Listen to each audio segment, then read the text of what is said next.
Alright, we're ready to start our next unit, and it's going to be systems of equations, and we're going to begin by graphing systems of equations to solve them. I can determine whether a system of linear equations has 0, 1, or infinitely many solutions. I can solve systems of equations by graphing. Okay, this slide starts our vocabulary. We actually have 5 slides with vocabulary, so what you're going to do is what we usually do. Pause the video when you get to the vocabulary, write everything down, and restart when you're ready to go. So, pause the video now, write down your vocabulary, read through it, and make sure you understand.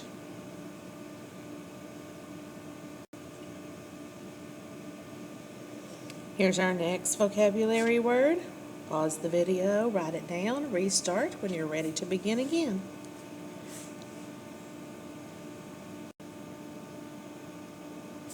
Alright, we got slide number 3. So, once again, same procedure. Pause it, write it down, restart when you're ready to go on to the next word.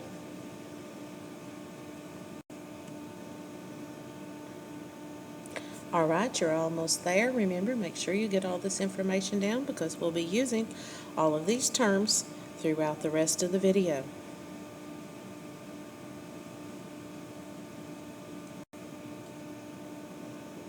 Alright, last one, I promise. So get this information down, and remember, I'm going to be using all these words: consistent, inconsistent, dependent, independent, all through the video. So make sure you understand what it means. Review the vocabulary before you go on. So pause and write down this information now. Oops, I miscalculated. There's actually 6 slides of vocabulary, so last one, I promise. So get all this information down, make sure you understand what the words mean. So pause and restart when you're ready to go. Alright, so let's work our first example here together. First of all, everything's already graphed for you. So what we're going to look at is we're going to look at these 2 sets of equations here first. This is our x minus 1 right here. They're already graphed for us and labeled. And y equals negative x plus 4. Alright, if you'll notice these 2 lines when you look at them, like here's one and here's the other. Those 2 lines don't look like they cross, but let's check and examine them. First of all, slope of each line is a negative 1 because no number in front of there, in front of the x, so that means there's an implied 1. So it is negative 1 and negative 1. They have the same slope, but they have, this one has a y-intercept of 1, this one has a y-intercept of 4. So, same slope, different y-intercept, that means they're parallel lines, so this system is inconsistent. And an inconsistent system means there is no solution. Alright, now let's look at B. So here's our B, and we have this equation here, 3x minus 3y equals 9. It is the line that goes down through here, and we have once again the negative x plus 1. If we look, these 2 lines cross at exactly 1 point. You see them crossing right here, so that means there is, that point where they cross is our solution, so there is one solution. Alrighty, let's look at our last one. They're already graphed here. It is x minus y equals 3, which is this line, and 3x minus 3y equals 9, which is this line. They are the same line. It's right there. You can see it right there. So if they are the same line, that means that every point on that line is a solution. So there is infinite solutions to this one.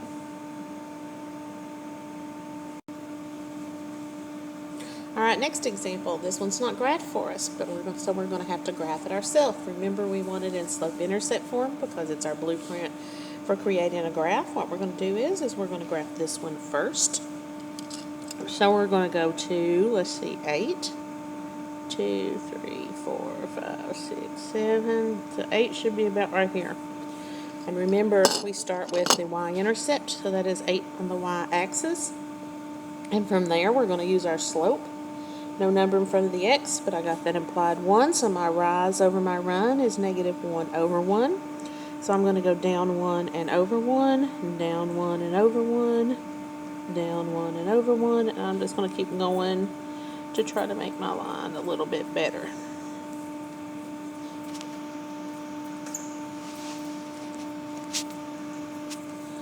All right. Good morning. Good morning. Alright, so now we're going to graph our second one. So it's already in slope-intercept form, so good for us. We don't have to do anything to manipulate it. So we're just ready to go ahead with the graph. Remember, blueprint for creating your graph is your slope-intercept form.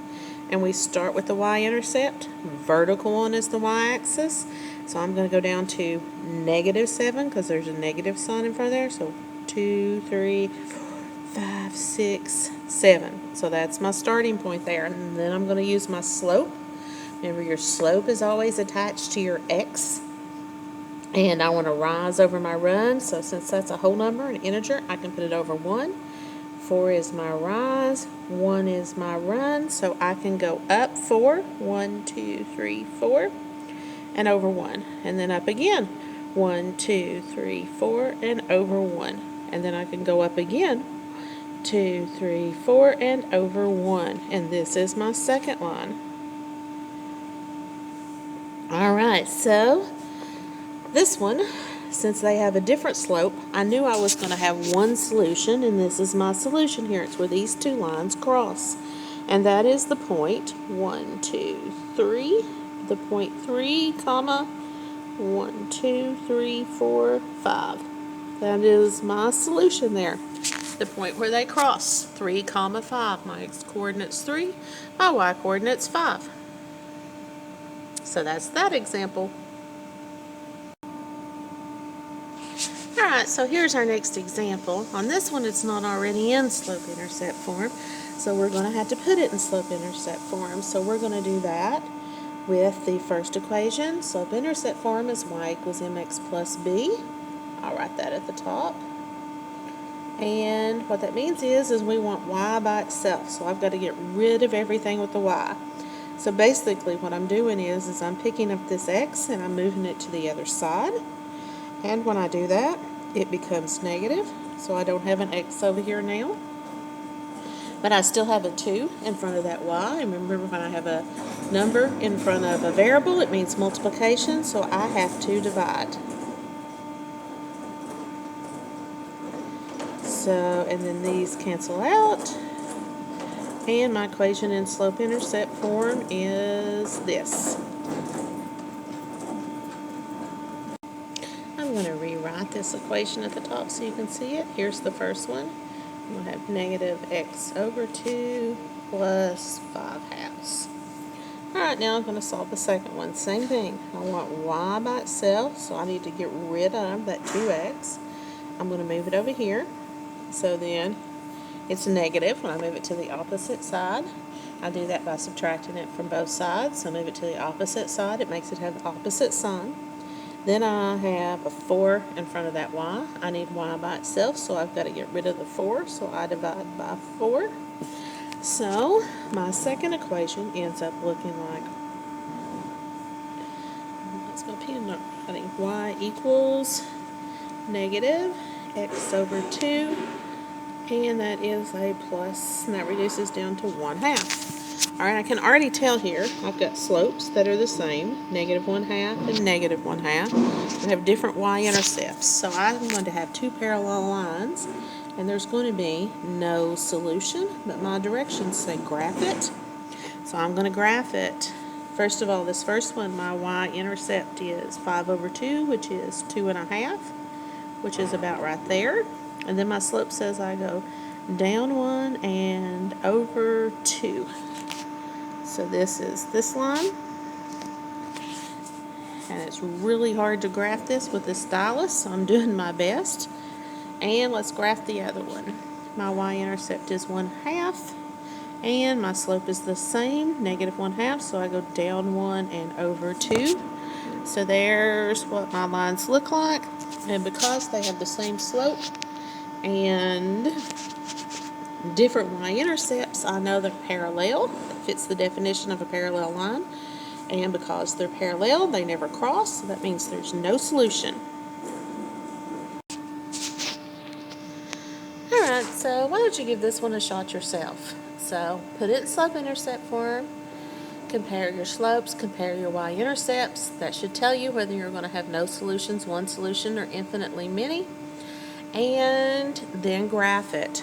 Once you have got that done, restart the video and check your answers with mine. So go ahead and pause and give it a shot. Alright, when I graphed mine, actually when I got them in slope-intercept form, if you look up here at the top, they have the same slope, the same y-intercept, so that means they are the same line.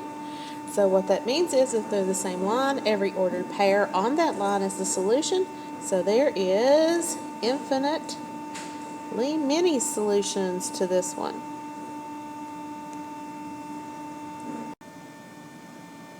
Alright, so that's it for graphing. We're not going to do another example. We'll work on some stuff in class. So that's it, and we'll see you tomorrow.